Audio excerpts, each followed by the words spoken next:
આપ સૌને મારા જય માતાજી। આજે આપણે ગણેશ પુરાણમાં બતાવેલ પુત્ર પ્રાપ્તિ માટેના ગણેશ સ્ત્રોત જાણીશું। આ સ્ત્રોત 6 શ્લોકથી બનેલો છે।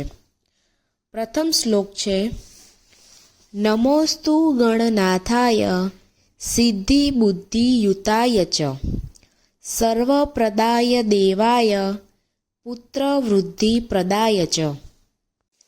બીજો શ્લોક છે, ગુરુદરાય ગુરુવેમ ગોપ્ત્રે ગુહ્ય સિતાય ચ ગોપ્યાય ગોપિતા શેષ ભુવનાય ચિદાત્મને।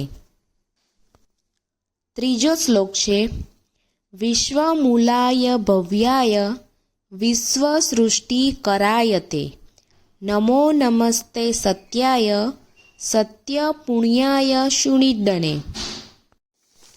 ચોથો શ્લોક છે, એકદંતાય શુદ્ધાય સુમુખાય નમો નમઃ પ્રપન્ન જનપાલાય પ્રણતાર્તિ વિનાશિને।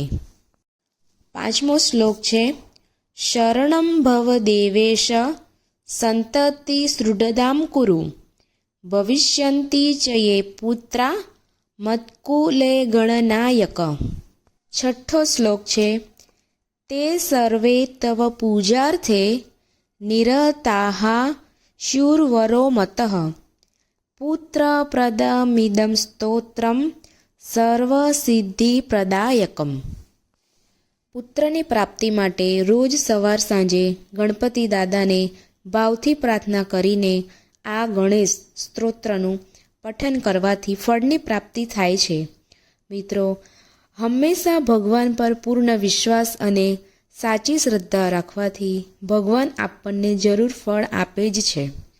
હું આશા રાખું છું કે આપને આ વિડીયો જરૂર પસંદ આવ્યો હશે અને મને સાંભળવા ધન્યવાદ। જય માતાજી।